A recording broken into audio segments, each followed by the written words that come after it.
I will check the messages and questions at the end of the presentation. So let's move ahead. Now we discussed some of the main obstacles, the programmings that are programmed into our subconscious mind during childhood. And I would like to talk about this phenomenon about the elephant. A young elephant is chained with a chain and a peg so that it can't move. It doesn't have the power to move. And then as it grows, it becomes programmed to believe that it cannot move when there is something on its leg or when there is a stake near his leg. And what happens is that this elephant is so programmed that it undermines its own strength. It could easily move the peg, could move a truck, could move a peg, it could knock down a house or a tree, but it doesn't because it believes it cannot, because it was not able when it was a young elephant. And we are similar to this. We have been programmed to believe that we are unworthy or unable or insecure and in danger, and we continue to feel that way, although our conscious mind tells us differently. Now, there's a nice parable about the lion and the sheep, which is told in India, where there's a lioness with her cub, and they're chasing a flock of sheep, and as in the chase, the lioness falls off of a cliff, and the young lion cub grows up with the sheep and becomes programmed like the sheep. And it goes bye-bye, and it eats grass, and its nature is altered by the society in which it is growing. And then one day, lion sees this flock of sheep and sees this lion behaving like a sheep and catches up to it and says, "What are you doing? Why are you behaving like a sheep?" And he says, "Well, I'm a sheep and you're a lion and you're going to kill me." And the lion says, "Come with me."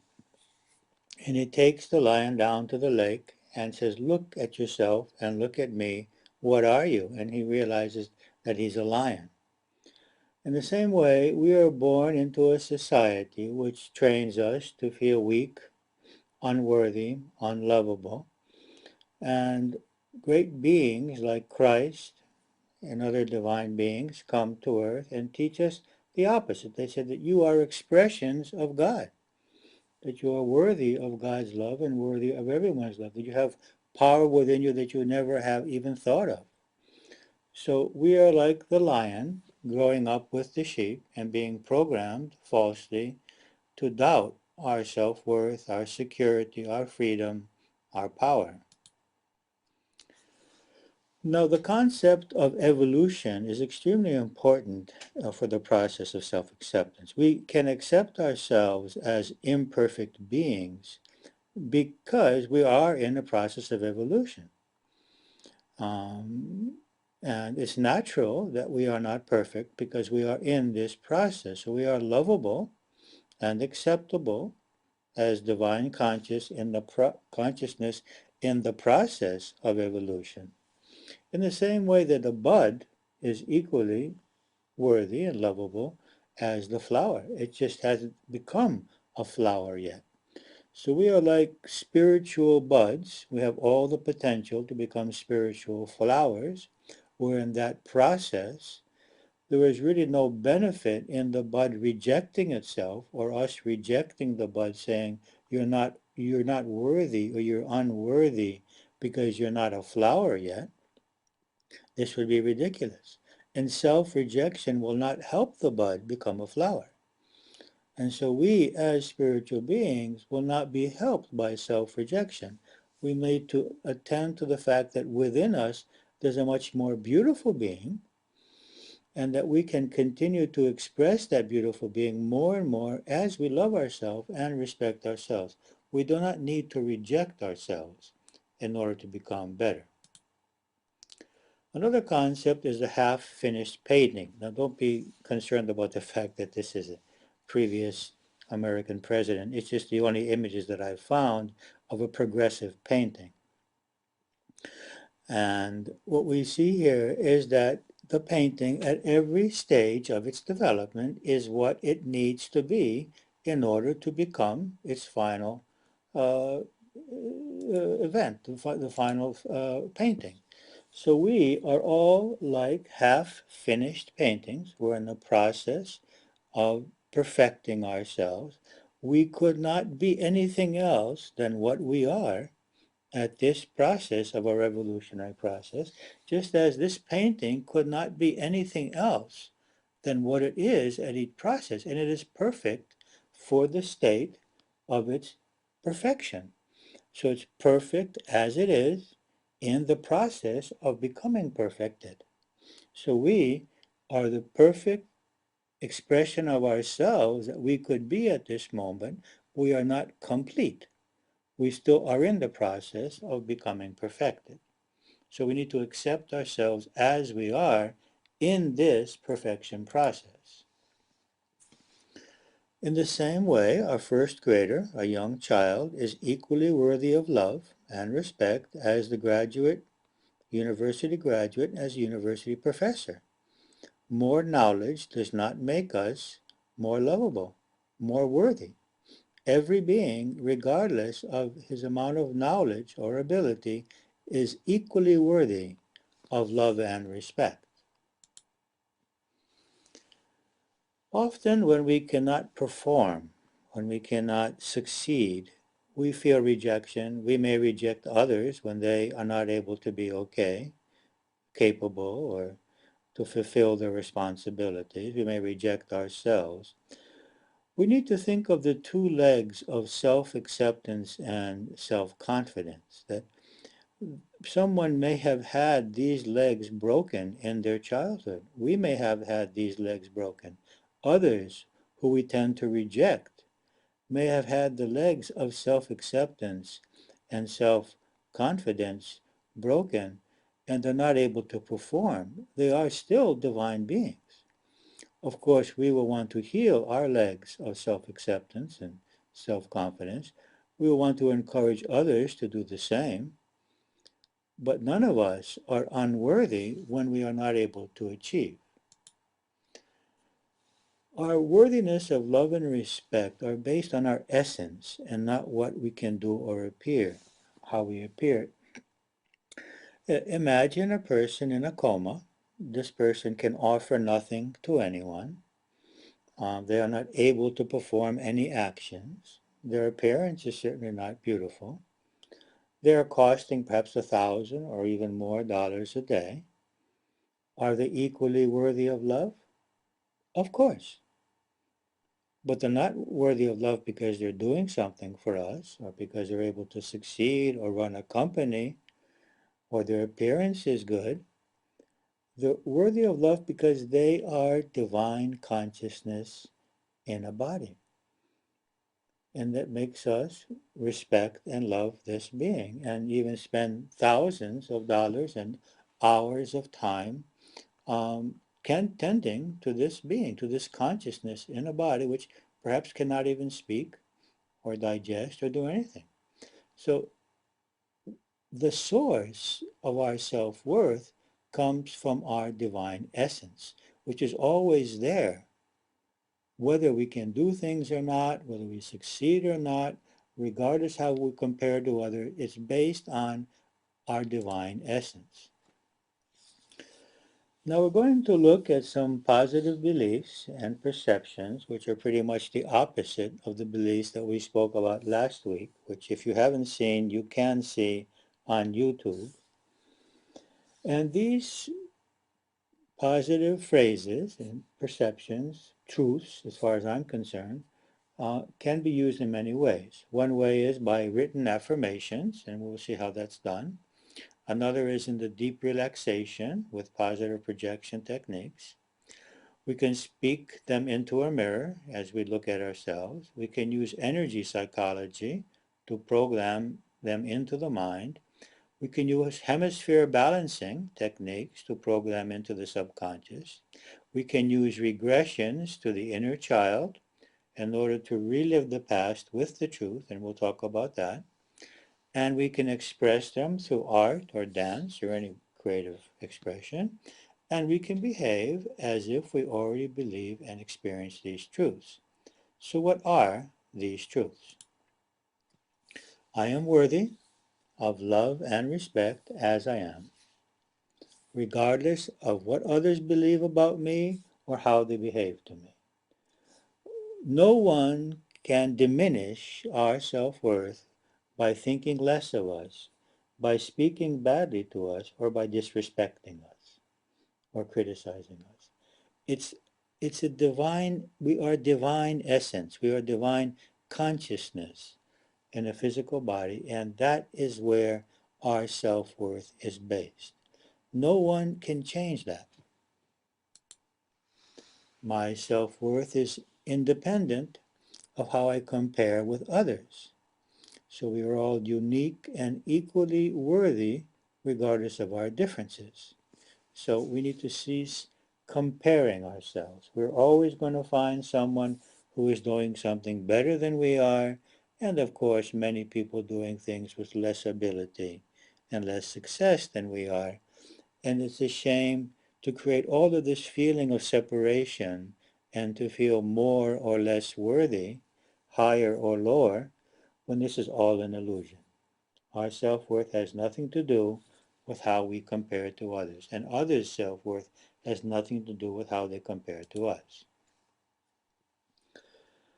My self-worth is based on my essence and is totally independent of external factors such as intelligence, wealth, appearance, abilities, our success, our professional position, my children's success. Many of us seek self-worth through others, through our children or through our spouse, our friends, or people that we know, as if we are more worthy if we are connected to people who are doing well.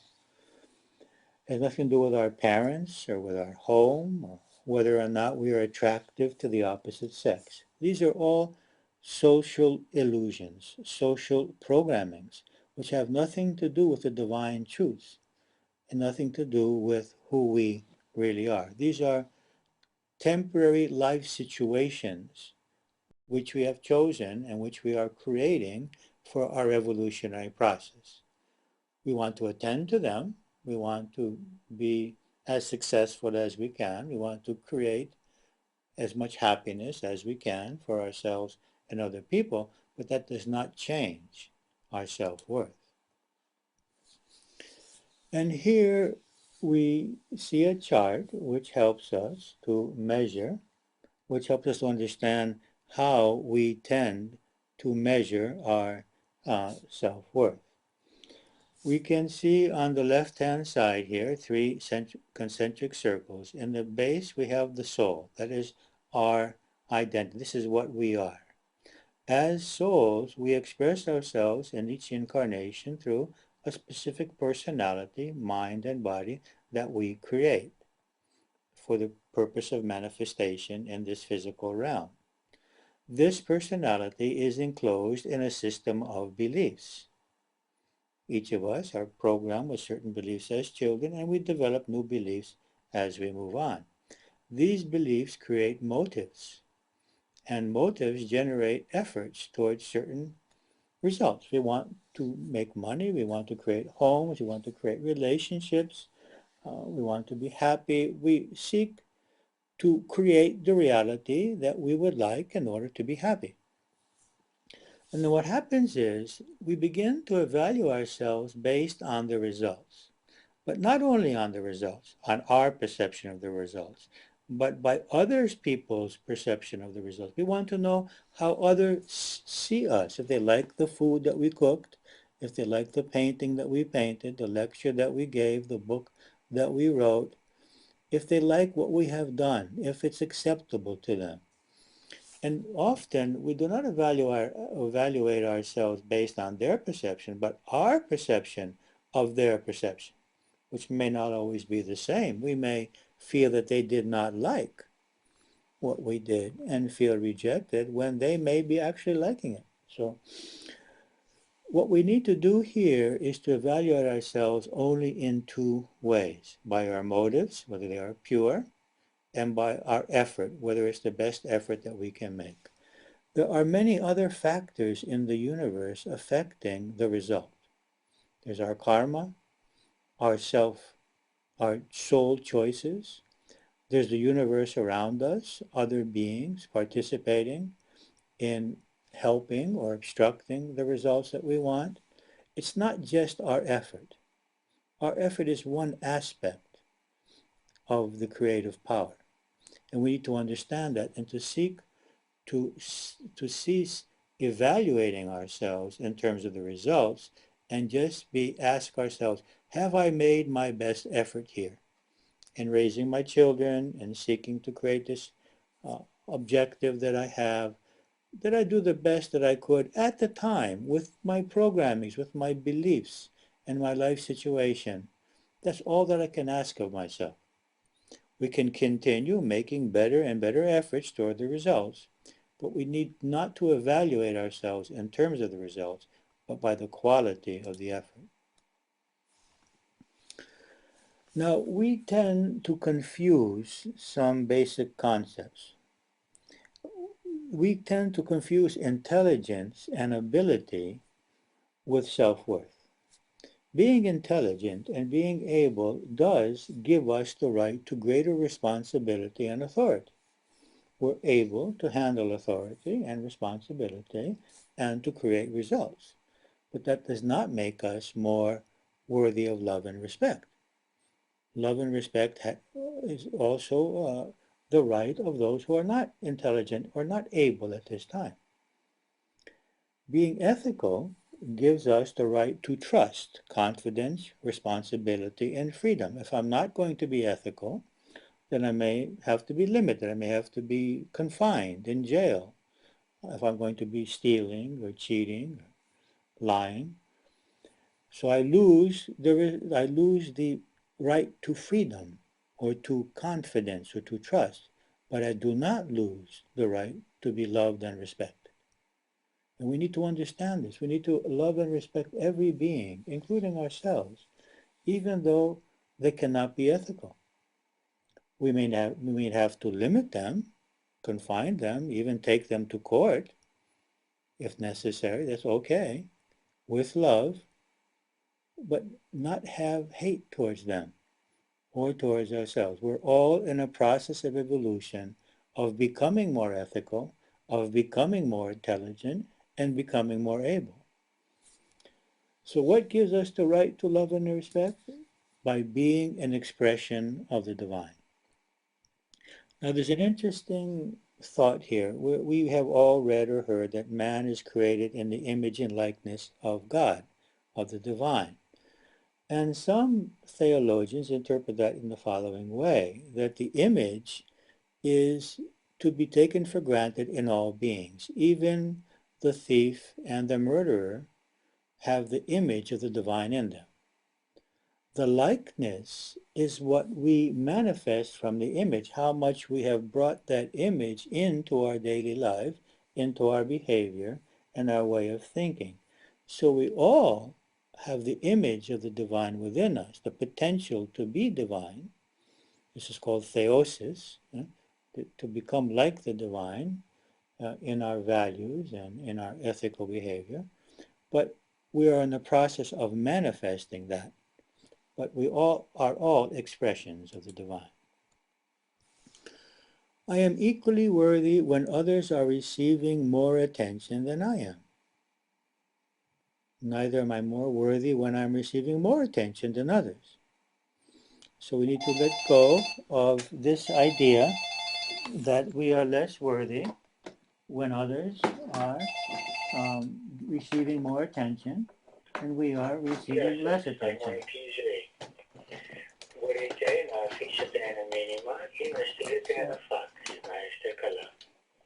Hello, Harmonic Easily. You can send a message or a fax. I'm sorry about that. I had forgotten to remove the phones. I hope it won't happen again.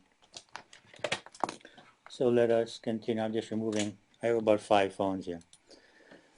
I am equally worthy of love and respect when I have and when I do not have an exclusive love partner. Many people feel that they are worthy if they can find someone who loves them exclusively, and that they are not worthy, that they are lesser beings if they do not. Our essence is within us. Our worth is within us. We are divine consciousness on the physical level. We may enjoy life more, or even less, with a love partner. That depends on how harmoniously we can connect with each other, but has nothing to do with how worthy we are. And if someone else chooses to be with someone else and not with us, that does not mean that that other person is better or more worthy than we are. It means that those two people have a soul connection, that they have chosen to be together and to learn and to give each other stimuli for their spiritual process. So if someone chooses someone else over us, that has nothing to do with our self-worth. It means that those two people, that other person may even have negative qualities that we do not have, that this other person is choosing because they need to experience those negative qualities in order to evolve. So we need to let go of all feelings of rejection and that we are less worthy if we do not have a love partner or if someone is choosing another love partner over us. It has nothing to do with our essence. I am worthy of love and respect even when I am not perfect and even when I make mistakes. We have explained that we are in a process of evolution, and in this process of evolution, uh, we are always worthy. We are not complete. We make mistakes. We are not perfect, but we are worthy of love. I am worthy of love and respect even when I am feeling weak and in need of support. Many people reject themselves when they feel weak or when they need support from others. They feel that they are lesser beings. This has nothing to do with who we are. We all have moments in which we're feeling weak or need support from others. And it's good to be able to accept ourselves in those situations and to be able to accept love and accept support from other people. Some of us are too proud and we reject weakness, and then we reject weakness in other people, and we have very little patience with our own weakness or with theirs. I am worthy of love and respect even when others are not satisfied with me. I am okay with their dissatisfaction as long as I am okay with my conscience. This is very important. Um, we cannot have others' satisfaction as a reference point for feeling okay, because some people may withhold satisfaction as a blackmail mechanism, or it just may be the way that they function. They may be in the role of the victim or the unhappy, and they just would like to complain. So what we need to do is ask ourselves, am I doing for this person what I would like that person to do for me?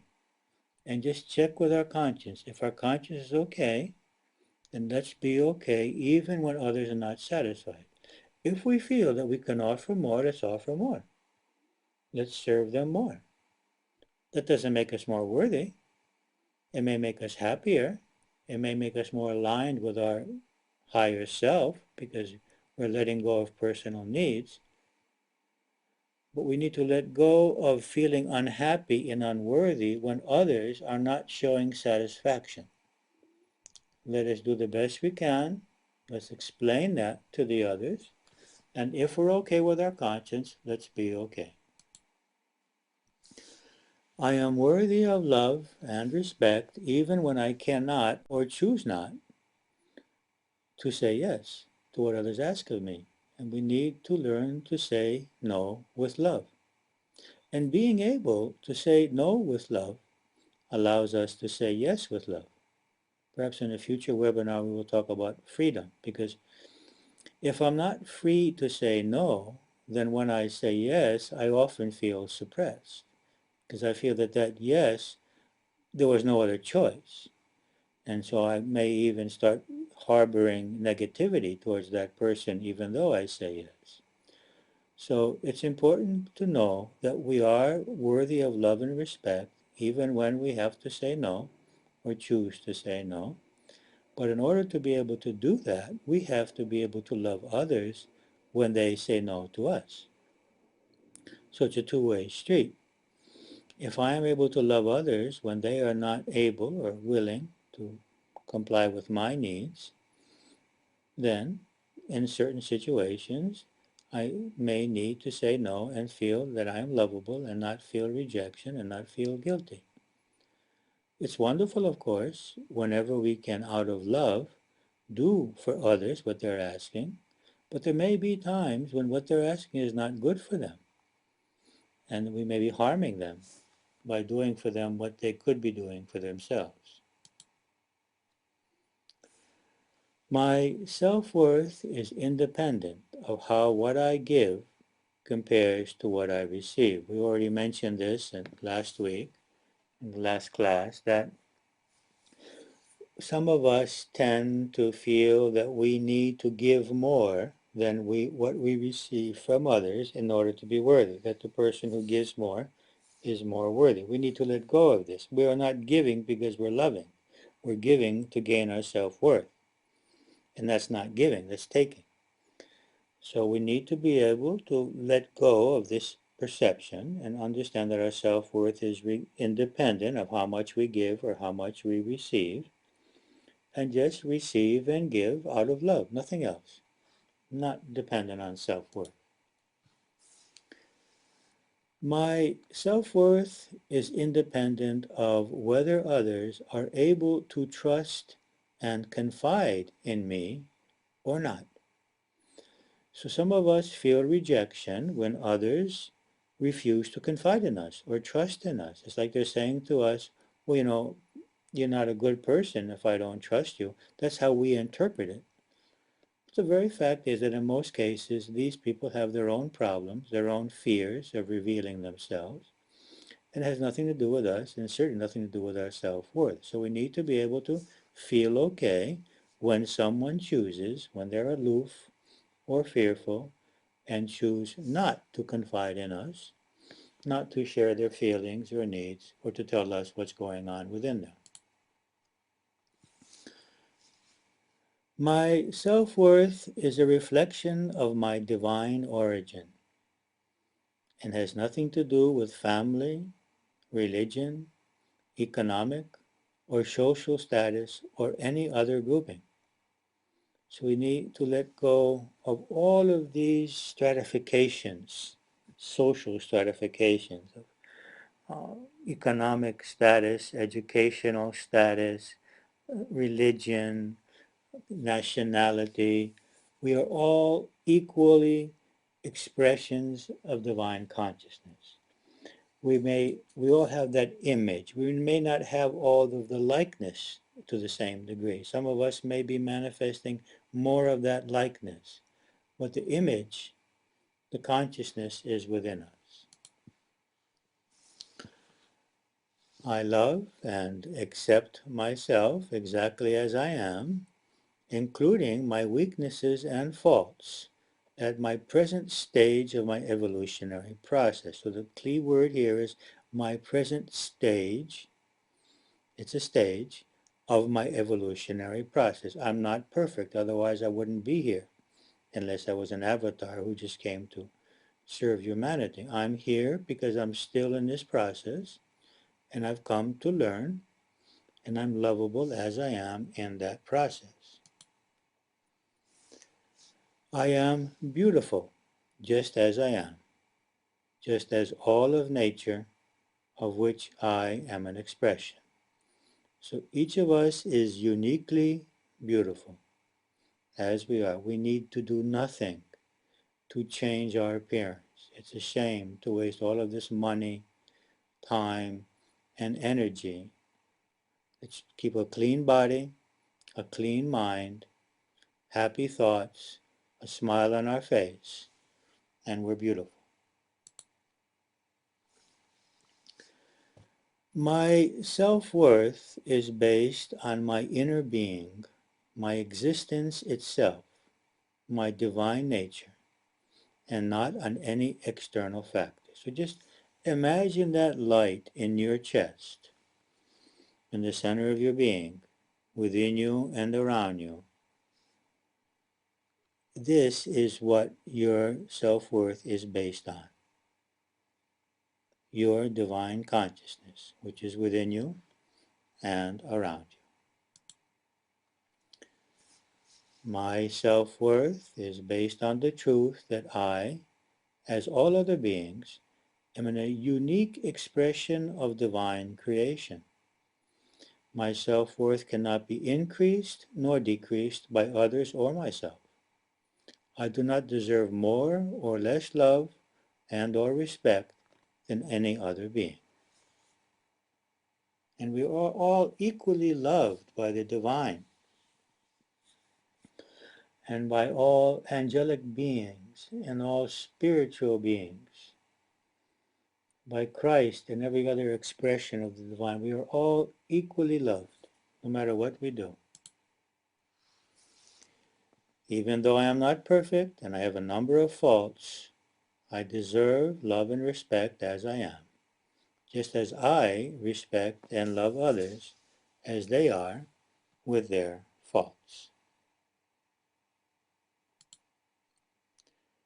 I am an expression of divine consciousness in this material dimension. And this is the basis of the whole concept, that we are expressions of this divine consciousness in the process of evolving our ability to be aware of that and to express that in our daily lives, in our thoughts, our words, our actions, our creativity, our service, in so many ways. Now we're going to move into part 3 of this webinar, in which we're going to talk about the techniques that you can use in order to strengthen any of these beliefs. So what you can do is you can choose any of the beliefs we have mentioned above, or any other beliefs that you choose to strengthen. And now we will talk about methods for doing that. First of all, let's talk about what we had mentioned in the previous class, and that is that when there are two problems here. One is the social programming, which is all illusion, and the other is when we're not behaving according to our conscience. When we're not behaving according to our conscience, we need to do the following process. Admit our mistake and ask for forgiveness. There's no other solution. We have to admit that we were wrong. We have to let go of the ego and ask for forgiveness. Then we seek to correct any damage that may have been done. Then we analyze and understand the fears, the needs, the beliefs, and any other forces that caused us to behave in that way. Because this is a learning process, that's all. We're just here to learn. There's nothing really going on here. It's just a learning. We're not this, body and mind. So what were the beliefs? What was I believing, fearing, needing that caused me to behave in a way which afterwards I did not feel good? I mean, I felt like this is not how I would like the other person to behave to me. Then discover the new belief that will free us from the old behavior and allow us to behave as we would like to ideally. So what do I need to believe? What transformation do I need to make so that I'm free from the need or the fear and I can behave as I would like to, as I would like the other to behave to me? And then we determine the new way of behaving, this alternative behavior from now on, and we imagine ourselves doing that. We practice it in our minds. Then we realize that we are not actually the creators of the other's reality, but that life has used us to give them this experience, just as it uses them to give us experiences. It's for our growth and their growth in both situations. When we are the abuser and they are the abused, and when they are the abusers and we are the abused, it's all a play, a drama for our mutual evolution. We are responsible for our actions. There will be karma to those reactions. We will experience the results of them, not for punishment, not to suffer, no benefit in suffering or being punished, but to learn. So we are not actually the creators. We have not actually created anyone else's reality. And number 7, we realize that our essence is divine, pure, and always worthy of love and respect and acceptance. So this is the process of dealing with situations in which our conscience is bothering us. Now, most of those situations in which we have behaved in conflict with our conscience are the result of the fact that we fear for our self-worth, security, freedom, pleasure, happiness, and fulfillment. And these are based on social programming. So what we need to do is how can we change our social programming, which is causing us to behave against our conscience, which is creating more guilt. So we need to accept, okay, I am programmed, I was programmed to function in this way. Let me accept myself and love myself, even with these mistakes, but let me now attend to find the way to get out of that. And so this is what we're going to talk about now. First of all, we have written affirmations. I'm going to go a little quickly now because I want to give you time for questions and answers. We can write on the left-hand side of a page in which we have drawn a line in the center, I deserve love and respect as I am. And then on the right side of the page, we write our responses, pros and cons. Not when others reject me, not when I make a mistake, yes when I succeed at something, not when my children are not well, not when I have 10 extra pounds, not when I don't have any money, yes when I remember I am divine, yes when I am learning something new, not when my parents do not accept me, not when I fear, not when my children are not well, not when I lie or cover the truth. So this is a process that you can do for 3 or 4 days, writing on the left-hand side 20 times the phrase, I deserve love and respect as I am, and then writing on the right-hand side any kinds of answers that come, which verify or which conflict with this perception. And then, once you have done that a number of times, well, I would say about 20 times a day, 20 times you write the affirmation, you move on to the next stage, which is to personalize the affirmation. And what do we do there? It says, well, I deserve love and respect even when my mother does not accept me, or even when my children are not well, or even when I have 10 extra pounds, or when I do not have an exclusive love partner, whatever it may be. And then we write on the right-hand side the responses that come to us to one of those. We don't write all these different ones. You choose one. And we write on the right-hand side whatever comes to our mind. And then we see what our obstacle is there. And we bring that over to the left-hand side. And we say, okay, I deserve love and respect even when, and we put in the new obstacle. And we keep doing this as we go deeper and deeper until we get to the point where there is no more resistance to this perception.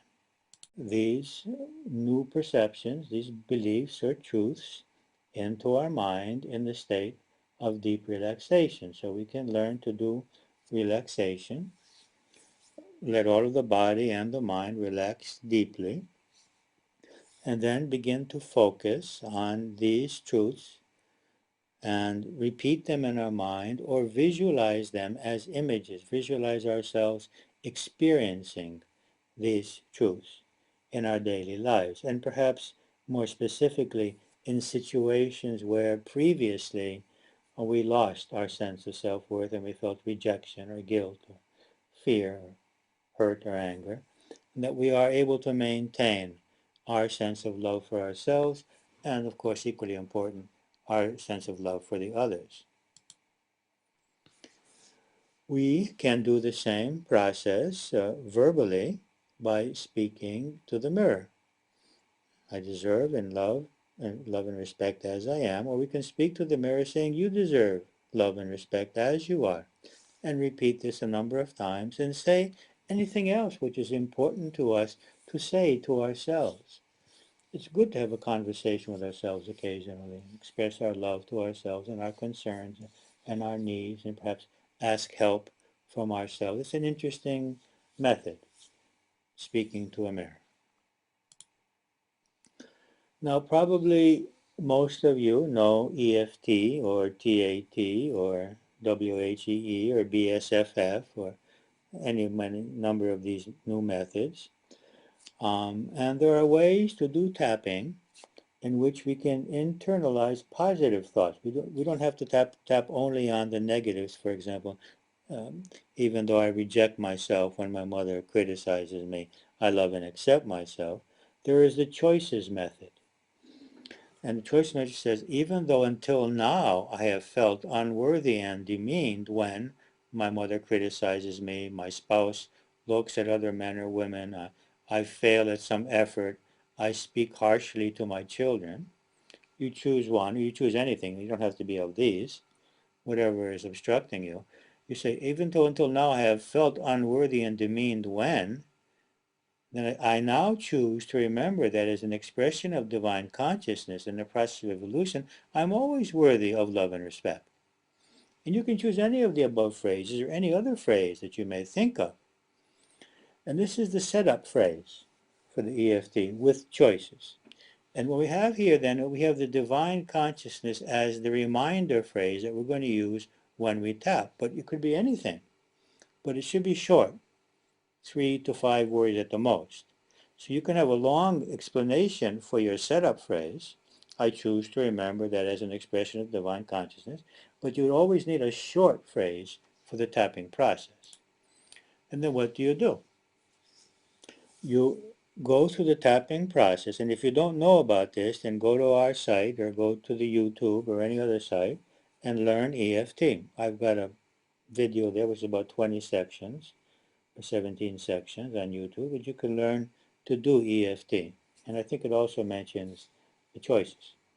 Maybe not, but I'm not sure.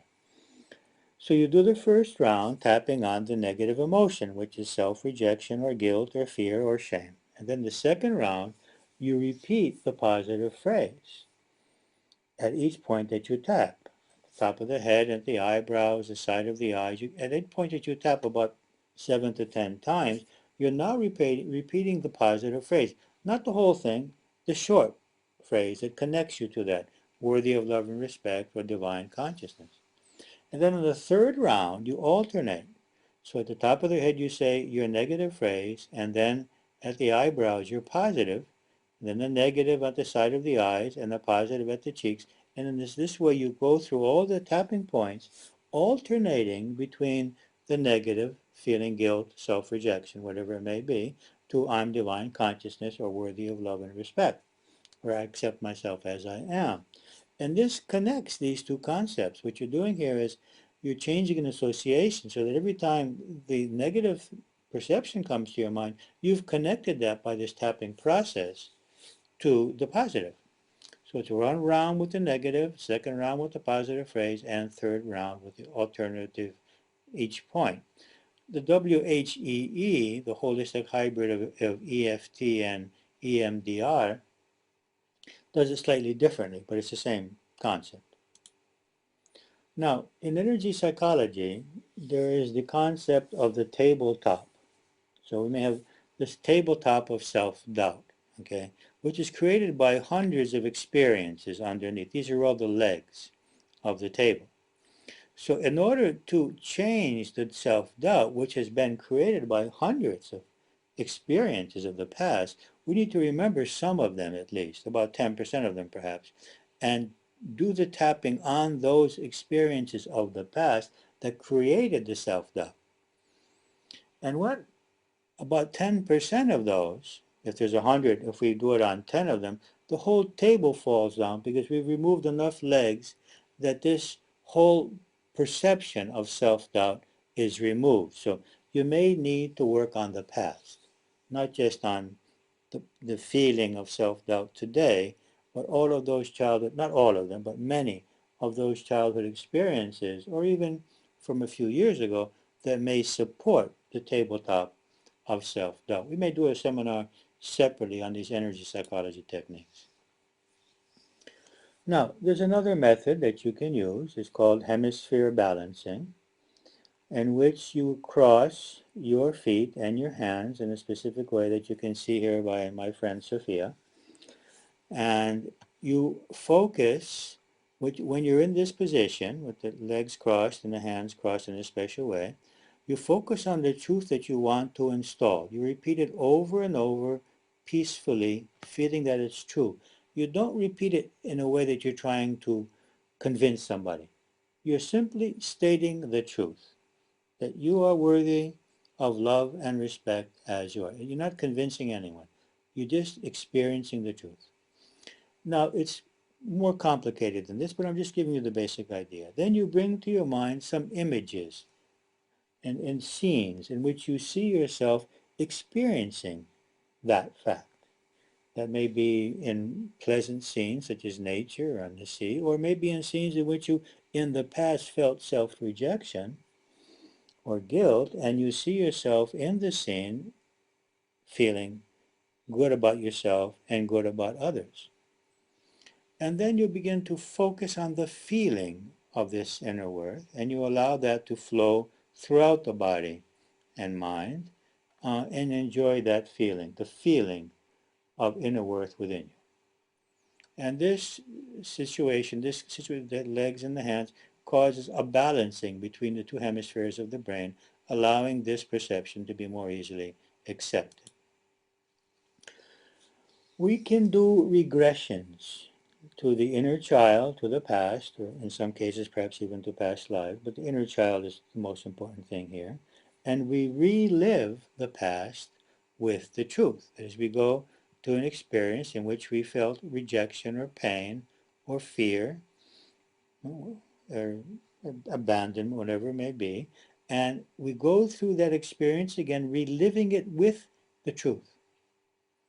And we see ourselves feeling okay, feeling our self-worth, feeling happy, feeling safe in that same situation. We don't change the situation. We change our experience of the situation. So what we're doing is we're actually changing our programming because there is no past. The only thing there is our interpretation of the past. And we're going back and reinterpreting the past, realizing that even though other people were not able to treat us with love and respect, we certainly deserved it. And maybe also remembering that we chose this as a growth process so that we feel this light within ourselves, this peace, this love for ourselves, this love for the others in that past negative experience, and we reprogram ourselves through this regression. Another possibility is to express our inner self-esteem and self-confidence as art or dance, or in any way that we can manifest that and experience it more uh, as a body experience, as an emotional experience, and not so much simply as an intellectual perception. And finally, we can start behaving as if we already believe and experience that we are always worthy of love and acceptance. This is called behavioral therapy.